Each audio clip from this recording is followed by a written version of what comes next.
अस्सलाम वालेकुम dear friends, कैसे हैं आप सब। आज हम चैप्टर अंडरस्टैंडिंग एलिमेंट्री शेप्स की एक्सरसाइज 5.8 करने जा रहे हैं। हमने इससे पहले एक्सरसाइज 5.7 कंप्लीट की थी और अब हम एक्सरसाइज 5 पॉइंट आ रहे हैं। क्वेश्चन नंबर 1 अगर हम यहाँ पे देखें तो क्वेश्चन नंबर 1 है examine whether the following are polygons. आपने चैप्टर इससे पहले जो चैप्टर था बेसिक ज्योमेट्रिकल शेप उसमें पॉलीगन्स के बारे में पढ़ा था। पॉलीगन्स के क्या फीचर्स होते हैं और पॉलीगन्स जो हैं वो कैसे होते हैं वो हमने पढ़ा था। आपको पता है जो पॉलीगन्स होते हैं इसके जो है बेसिक 2 रूल्स होते हैं। एक रूल ये होता है कि ये क्लोज्ड होता है। क्लोज्ड फिगर जो भी हो पहले हम कंसिडर करेंगे क्योंकि जो भी पॉलीगन है पहले वो क्लोज्ड होनी चाहिए। दूसरा क्राइटेरिया जो इसका है ये बना होना चाहिए लाइन सेगमेंट्स का, यानी स्ट्रेट लाइंस या लाइन सेगमेंट्स जिनको हम कहेंगे लाइन सेगमेंट्स का बना होना चाहिए, तब हम कहेंगे कि ये पॉलीगन है। ठीक है, तो अब हम देखेंगे इस फिगर में कौन कौन सा पॉलीगन है। तो यहाँ पर हम देखेंगे जो पार्ट नंबर ए है यहाँ पे ये फिगर। ठीक है, तो ये फिगर जो है आप यहाँ पे देखिए ये ओपन है, यहाँ एंड और ये एंड अलग है, तो ये जो है ये ओपन फिगर है। तो ओपन फिगर अगर ये है तो that means it's not a polygon, वहीं पे ख़त्म हो जाता है। अब दूसरे फिगर पे जाएंगे तो ये क्लोज्ड है, हर तरफ से बंद भी है। ठीक है, अब हम देखेंगे क्या ये लाइन सेगमेंट्स का बना है। बिल्कुल है, 1 line segment 2 3 4 5 and 6 line segments का बना है, 6 साइड्स हैं इसके, तो ये पॉलीगन है। ठीक है, बी पार्ट पॉलीगन है। सी पार्ट में अगर हम देखेंगे ये वाला फिगर देखिए ये क्लोज्ड है, बिल्कुल है, लेकिन लाइन सेगमेंट्स का नहीं बना है, इसमें कर्व्स हैं, लाइन सेगमेंट्स नहीं है, तो ये भी पॉलीगन नहीं हो सकता। यहाँ पे देख लीजिए ये भी क्लोज्ड है। ठीक है, लेकिन इसमें ये लाइन सेगमेंट्स तो है लेकिन ये वाली लाइन सेगमेंट नहीं है, कर्व है, that means it's not a polygon. तो यही मैंने यहाँ पे नीचे लिखा हुआ है, पहला figure the given figure is not closed end therefore it's not a polygon. पहले का रीज़न ये है। सेकंड जो फिगर है ये पॉलीगन है तो रीज़न देने की ज़रूरत नहीं है। सी पार्ट जो है वो है कि the given figure is not a polygon because every polygon is enclosed with line segments. यहाँ पे मैंने बोला क्लोज्ड होने के साथ साथ लाइन सेगमेंट्स का भी बना होना बहुत ज़रूरी है। तो चौथे का भी यही है issue, the given figure is not a polygon because it is enclosed bye an arc and 2 line segments. यहाँ पे आर्क आ रही है, कर्व्ड है, लाइन सेगमेंट नहीं है, लाइन सेगमेंट स्ट्रेट होती है, तो इसका मतलब ये भी पॉलीगन नहीं है। अब हम क्वेश्चन नंबर 2 पे आ जाएंगे, नेम द पॉलीगन। आपने अब तक जो है लाइन सेगमेंट्स के पॉलीगन्स के नाम पढ़े थे। जो पॉलीगन सबसे छोटा होता है वो होता है ट्रायंगल जिसमें 3 साइड्स होते हैं, तो उससे जो जिसके 4 साइड्स हो उसको हम क्वाड्रिलेटरल कहेंगे, जो 5 साइड्स का हो उसको हम पेंटागन कहेंगे, जो 6 साइड्स का हो उसको हम हेक्सागन, 7 साइड्स का हो हेप्टागन, 8 साइड्स का हो ऑक्टागन। तो इसी तरह से यहाँ पे भी हमें इन्हीं का नाम देना है, हम साइड्स गिनेंगे और उसके बाद हम उनका नाम देंगे। यहाँ पे देख लीजिए 1 2 3 and 4, this figure is having 4 sides, that means it is a quadrilateral. यहाँ पे देखिए 1 2 एंड 3, 3 साइड्स तो ट्रायंगल, 1 2 3 4 एंड 5, 5 साइड्स हैं तो पेंटागन है इसका नाम। यहाँ पे देख लीजिए 1 2 3 4 5 6 7 एंड 8, 8 साइड्स हैं तो ये ऑक्टागन है। तो यही मैंने यहाँ पे लिखा है कि ए पार्ट क्वाड्रिलेटरल है, बी पार्ट ट्रायंगल है, C pentagon and 6 D is an octagon. Okay, अब हम क्वेश्चन नंबर 3 पे आते हैं। क्वेश्चन नंबर 3 में है draw a rough sketch of a regular hexagon connecting any of these 3 vertices, any 3 of its vertices, draw a triangle, identify the type of triangle you have drawn. आपको पहले regular hexagon की figure बनानी है, एक rough figure बनानी है। Regular आपको इससे पहले एक्सरसाइज में भी हमने बोला था, रेगुलर मतलब वो फिगर जिसके same lines, same length of line segments, sides, same length of sides and same measure of angles होगा। जो भी उसके लाइन सेगमेंट्स बने होंगे, साइड्स जो भी उसके साइड्स होंगे वो सब इक्वल लेंथ के होंगे और जो भी उनमें एंगल होंगे वो इक्वल होंगे, तो उस फिगर को हम कहेंगे रेगुलर। तो हेक्सागन का मतलब है कि जिसमें 6 साइड्स हो, ऐसी फिगर जो 6 साइड्स वाली हो और उसके 6 साइड्स इक्वल है और जिसके 6 एंगल्स इक्वल हों, तो वो हम यहाँ पे देखेंगे। हमने बनाई हुई है एक, तो यहाँ पे देख लीजिए ये एक फिगर है, ठीक है। इसमें 6 साइड्स है, A B C D E और F, ये 6 वर्टिसेस है। ये 6 वर्टिसेस को मिला के एक फिगर बनाई है हेक्सागन, तो उसके 6 साइड्स हैं। तो आप इसके बाद ये बोल रहे हैं कि आप इसमें से कोई भी 3 साइड्स को ज्वाइन करके बताइए कैसा ट्रायंगल बनता है।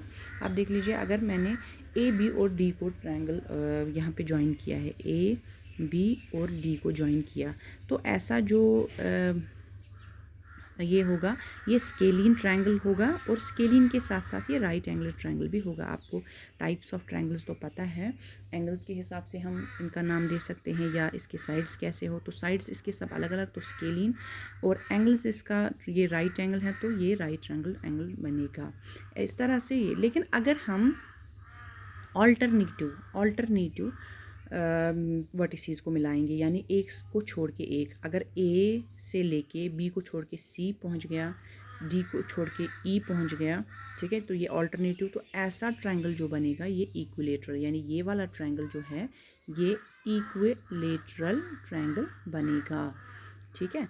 तो इसी तरह से अगर बी, ठीक है, सी को छोड़ के डी, ई को छोड़ के एफ, ऐसे ऐसे ऐसे ऐसे अगर मैं ये ट्रायंगल बनाऊंगी और ऐसे, तो ये भी हमारे पास इक्विलेटरल ट्रायंगल ही बनेगा। ऑल्टरनेटिव वर्टिसेस को ज्वाइन करके जो ट्रायंगल बनेंगे वो इक्विलेटरल बनेंगे। लेकिन नॉर्मली रैंडमली कोई भी अगर हम उठाएंगे और उसको कोई भी वर्टिस उठा के अगर हम इसका ट्रायंगल बनाएंगे तो वो स्केलियन ट्रायंगल बनेगा, उसमें कोई साइड इक्वल नहीं होगा। इसी तरह से यहाँ पे बोल रहा है draw a rough sketch of a regular octagon. स्कैड paper अगर आपके पास हो तो वो यूज़ करें। Draw a rectangle bye joining exactly 4 of the vertices of the octagon. तो आपको एक ऑक्टागन बनाना है, ऑक्टागन यानी कि जिसके 8 साइड्स हो। यहाँ पे बनाया हुआ है A B C D E F G और H, यानी 8 साइड्स होने के साथ साथ 8 वर्टिसेस भी होंगे इसमें। तो ये एक रेगुलर ऑक्टागन है, सब साइड्स इक्वल हैं इसके, सब एंगल्स इक्वल हैं इसके। तो यहाँ पे बोल रहा है ड्रॉ रेक्टेंगल, आप रेक्टेंगल एक बनाइए उसके 4 वर्टिसेस ज्वाइन करके। मैंने यहाँ पे C H G और D को ज्वाइन करके एक रेक्टेंगल बनाया हुआ है। आपको पता है रेक्टेंगल के अपोजिट साइड्स और अपोजिट पेयर जो भी हो, या ये और ये, इसी तरह से ये और ये पैरेलल और इक्वल होते हैं, तो वो हमने यहाँ पे बनाए हुए हैं। तो GHDC ऐसे इसका एक रेक्टेंगल बन जाता है। तो यहाँ पे क्वेश्चन नंबर 5 है, diagonal is a line segment that joins any two vertices of A polygon and is not a side of the polygon. अब आप पेंटागन की रफ स्केच बनाइए और उसके डायगोनल्स। इससे पहले भी मैंने आपको बोला था, आप मान लीजिए कि ये मेरे पास एक क्वाड्रिलेटरल है, ठीक है, ये मेरे पास एक क्वाड्रिलेटरल है। अगर मैं इसका नाम रखूं ABC और D, ठीक है, तो ABC और D इसके 4 वर्टिसेस हैं। जो साइड बाय साइड हो उनको हम एडजेसेंट कहते हैं, जैसे कि A और B एडजेसेंट हैं, A और D एडजेसेंट हैं, D और C एडजेसेंट हैं, C और B एडजेसेंट हैं, एडजेसेंट वर्टिसेस, ठीक है। और जो एडजेसेंट ना हो उनको हम अपोजिट बोलते हैं, जैसे B एडजेसेंट हैं, D भी एडजेसेंट है एक, तो C एडजेसेंट नहीं है तो उसको हम बोलेंगे अपोजिट, ठीक है। और ऐसे ही जो नॉन एडजेसेंट वर्टिसेस को लाइन मिलाए उसी को हम डायगोनल बोलते हैं, ठीक है ना। जैसे यहाँ पे B है, इसका एडजेसेंट है C और एडजेसेंट है A, तो नॉन एडजेसेंट कौन है? D।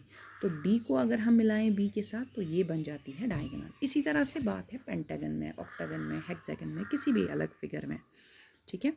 आप यहाँ पे देख लीजिए ABCDE is a rough sketch of A pentagon. ये मैंने एक रफ स्केच बनाया हुआ है पेंटागन का। पेंटागन है ये ABCDE, 5 वर्टिसेस के साथ साथ 5 साइड्स हैं इसमें, ABBCCDEDE एंड EA, ठीक है।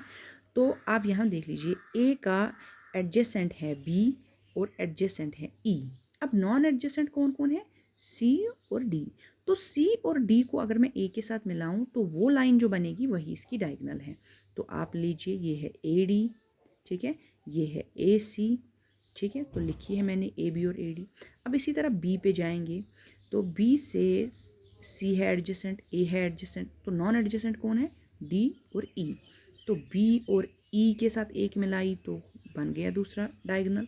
बी और डी को मिलाया तो बन गई और एक डायगोनल। अब इसी तरह से आप सी पे जाइए, तीसरे वर्टेक्स पे।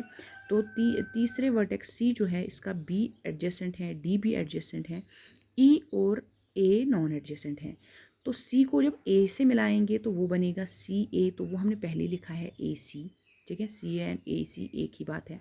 इसी तरह से सी ई है तो वो हमने ऐसे 5 बनाई, फिफ्थ डायगोनल।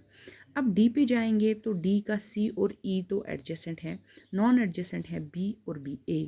तो डी को ए के साथ मिलाएंगे तो बनेगा डी ए और ए डी, पहले ही आई है। डी को पहले से मिलाएंगे बी के साथ तो बी डी है या डी वी है, एक ही बात है, वो पहले ही आई है।